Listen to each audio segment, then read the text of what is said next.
adalah putri dari ayah yang paling mulia, Nabi Muhammad SAW, dan dia adalah putri dari wanita pemimpin para wanita dunia, Sayyidah Khadijah binti Khuwailid. Dia menjalani hidupnya dengan lika-liku kehidupan, antara perasaan iman, hidayah, dan cahaya kebenaran yang memenuhi hatinya. Dan dengan suami yang masih dalam kesesatan dan masih menentang Islam. Dia adalah Zainab putri Muhammad SAW, atau Zainab Kubro, putri sulung Nabi dan buah hati pertama dari keturunan yang mulia dan diberkati ini. Zainab adalah buah hati pertama dari pernikahan Nabi dengan Sayyidah Khadijah binti Khuwailid. Beberapa sumber mengatakan bahwa dia lahir 12 atau 13 tahun sebelum masa kenabian. Jika selama ini kita sering mendengar kisah-kisah mengharukan dari para tokoh wanita mulia Islam seperti Sayyidatina Siti Fatimah yang mencintai dalam diam kepada Ali bin Abi Thalib, Sayyidatina Siti Aisyah bersama Rasulullah SAW, Sayyidatina Khadijah, hingga kisah-kisah inspiratif lainnya, namun tak banyak yang tahu bahwa ada satu kisah yang juga sangat menggugah hati dan memberi pembelajaran, yaitu kisah Sayyidatina Zainab binti Muhammad yang mengalami cinta berbeda keyakinan bersama suaminya, yaitu Abul Ash. Rasulullah SAW menyambut bayi perempuannya dengan sukacita dan menyembelih hewan kurban. Padahal dalam lingkungan sosial di sekitarnya masih menganggap bahwa wanita itu aib dan mereka berusaha untuk menguburnya. Tetapi Rasulullah SAW melanggar tradisi-tradisi ini, meskipun belum diangkat sebagai nabi pada saat itu dan belum diturunkan kepadanya sebuah wahyu. Karena beliau merupakan suri tauladan yang mempunyai kasih sayang dan belas kasihan serta merupakan panutan tinggi yang diutus untuk menyempurnakan akhlak karimah. Zainab dibesarkan di rumah yang penuh dengan ketentraman dan hidup nyaman dalam pengasuhan orang tuanya. Ia tumbuh pesat hingga menjadi pusat perhatian banyak pemuda Bani Quraisy. Diketahui bahwa ayahnya Nabi Muhammad SAW orang yang paling utama dalam kejujuran dan kepercayaan, terkenal sebelum masa kenabian, dan ibunya Khadijah binti Khuwailid diketahui bahwa asal-usul dan garis keturunannya yang begitu sangat mulia.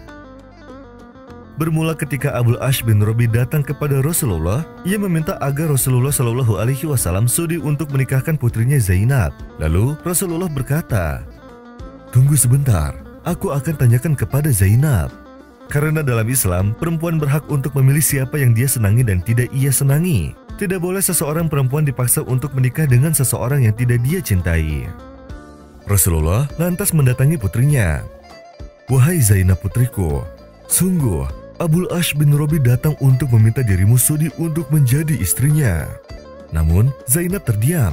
Maka Rasulullah paham bahwa Zainab ridho jika Abul Ash bin Rabi menjadi suaminya. Karena dalam Islam, seorang perempuan perawan begitu malu, sehingga terkadang untuk mengatakan setuju pun dia tidak berani. Maka terjadilah pernikahan antara Abul Ash bin Rabi dengan Zainab.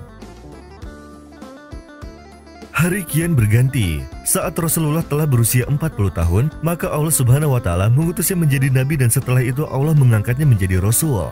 Mulailah Rasulullah mendakwahkan Islam kepada keluarga terdekat. Khadijah dan putri-putrinya pun ikut masuk Islam termasuk Zainab, dan para sahabatnya juga ikut memeluk agama Islam. Setelah menikah, Zainab tinggal bersama Abul Ash bin Rabi suaminya. Hingga pada suatu ketika, pada saat suaminya pulang dari berdagang, Zainab menemui suaminya dan mengatakan, "Wahai suamiku tercinta, sungguh aku ingin bagimu kebaikan sebagaimana yang aku rasakan. Islamlah, sungguh ayahku telah mendapatkan wahyu dari langit dan ayahku bukanlah seorang pendusta." Lalu Abul Ash menjawab, "Mengapa engkau tidak meminta izin kepadaku?" Kemudian Abul Ash pergi meninggalkan istrinya dan mengatakan dirinya enggan untuk memeluk agama Islam.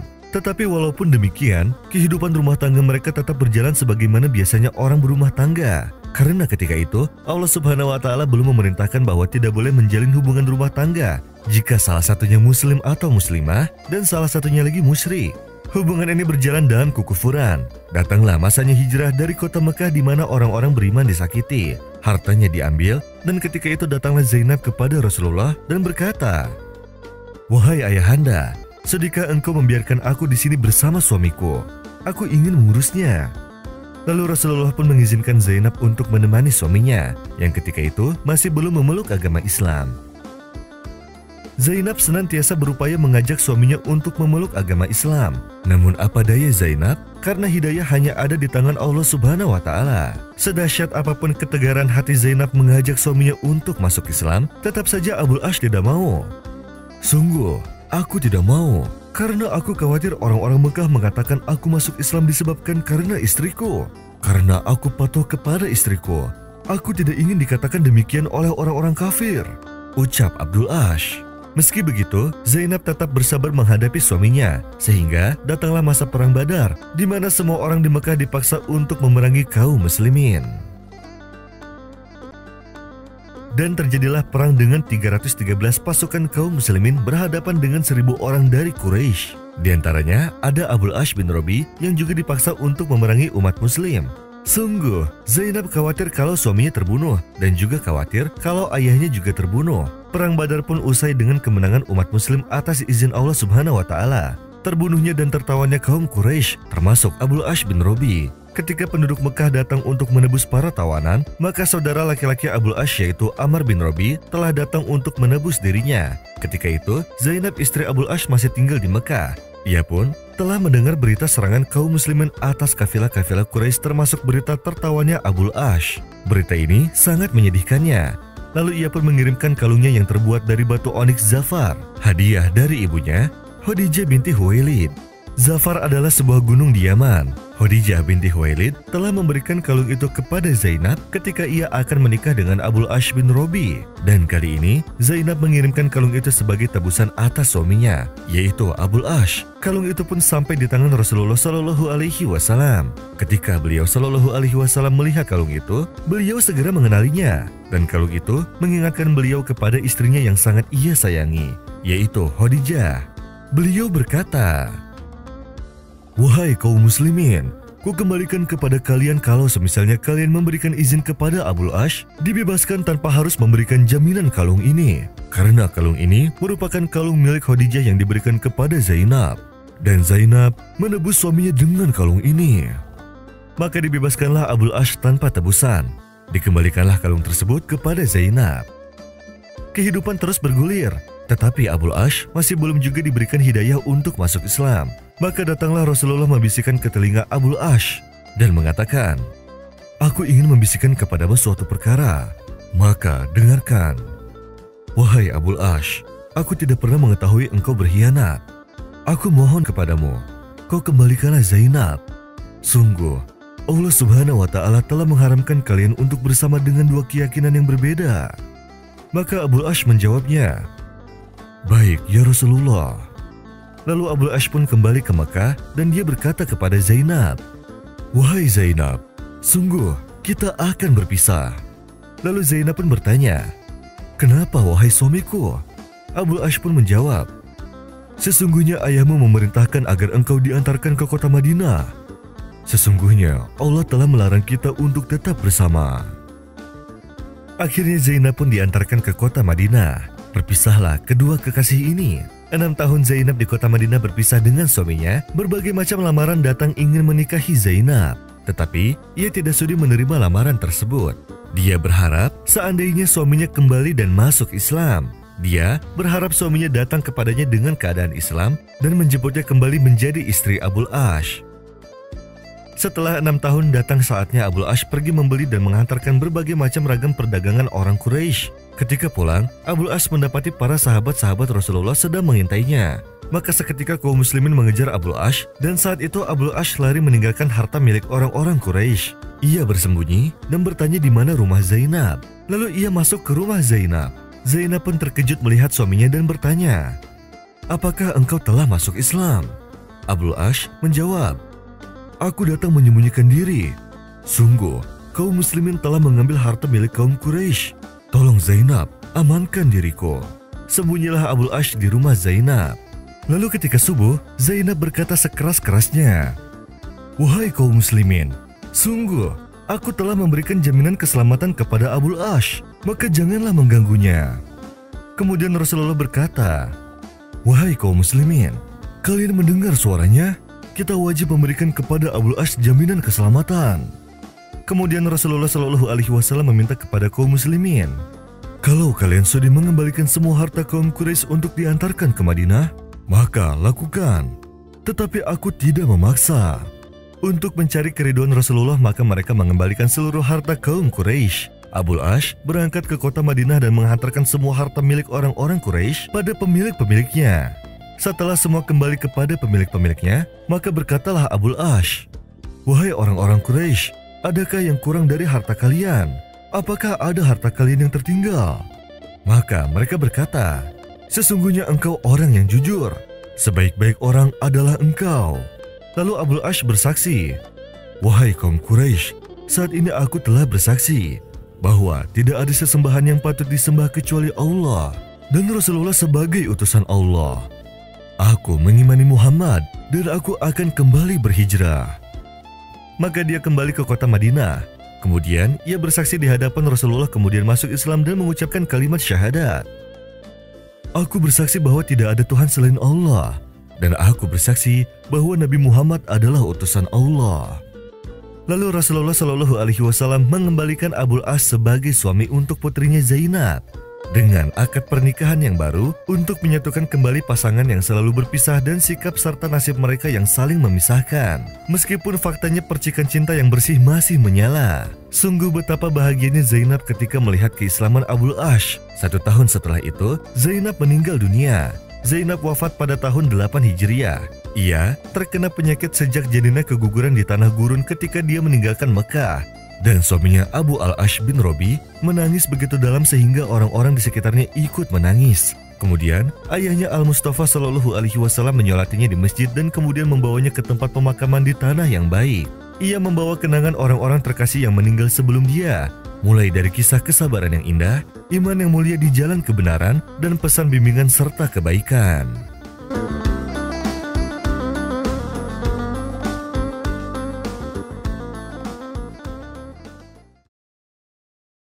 Dia adalah salah satu wanita Quraisy dan salah satu kerabat dari keluarga Nabi. Dia adalah putri Abi Thalib, paman Rasulullah Shallallahu Alaihi Wasallam. Ia juga saudara perempuan dari sepupu terdekatnya, Ali bin Abi Thalib. Dengan Rasulullah, ia mempunyai hubungan garis keturunan serta agama. Namanya adalah Fakitah binti Abi Thalib bin Abdul Muthalib bin Hashim. Ibunya adalah Fatimah binti Asad bin Hashim bin Abdul Manaf. Ada juga yang meriwayatkan namanya Ummu Hani adalah Hindun, tapi yang paling populer dan paling banyak periwayatannya adalah Fakitah. Nabi Shallallahu Alaihi Wasallam mencintai sepupu-sepupunya, anak dari pamannya yaitu Abu Thalib. Ketika orang tua dan kakek Nabi wafat, sang pamanlah yang merawatnya dengan penuh kasih sayang. Nabi Shallallahu Alaihi Wasallam membalas kasih sayang pamannya dengan memberi perhatian dan cinta kepada sepupu-sepupunya yang masih kecil. Diriwayatkan sebelum masa kerasulan, Rasulullah Shallallahu Alaihi Wasallam pernah melamar Fakitah. Namun, Abu Thalib menolak tawaran itu dan menerima pinangan Hubairah bin Abi Wahab bin Amr al-Makhzumi. Karena Bani Makhzum pernah menikahkan putri mereka dengan salah satu dari kabilah Abu Thalib. Sehingga untuk menjaga hubungan baik, kabilah Abu Thalib membalas perlakuan itu. Nilai inilah yang berlaku dalam tradisi Arab kala itu. Akhirnya Fakitah menikah dengan Hubairah. Pasangan ini tinggal di Mekah dan dikaruniai 4 orang anak. Yang tertua bernama Hani. Karena itulah Fakitah dikenal dengan Ummu Hani. Yang lainnya adalah Amr, Yusuf, dan satunya lagi adalah seorang anak perempuan bernama Ja'dah. Namun sayang, sang suami enggan memeluk Islam. Pada peristiwa Fatu Mekah banyak orang yang memeluk Islam, termasuk Ummu Hani. Namun sayangnya sang suami justru tidak mau bersyahadat dan malah pergi keluar Mekah meninggalkan Ummu Hani beserta ke-4 anaknya. Ummu Hani pernah menemui Rasulullah Shallallahu Alaihi Wasallam di hari penaklukan kota Mekah. Ia menceritakan, "Aku pergi menemui Rasulullah pada tahun penaklukan kota Mekah. Saat itu beliau sedang mandi dan putrinya Fatimah menutupinya dengan tabir. Kemudian kuucapkan salam. Beliau pun di balik tabir bertanya, 'Siapa itu?' Kemudian aku menjawab, 'Aku Ummu Hani binti Abi Thalib.' Jawabku, 'Marhaban Ummu Hani.' Sambut beliau.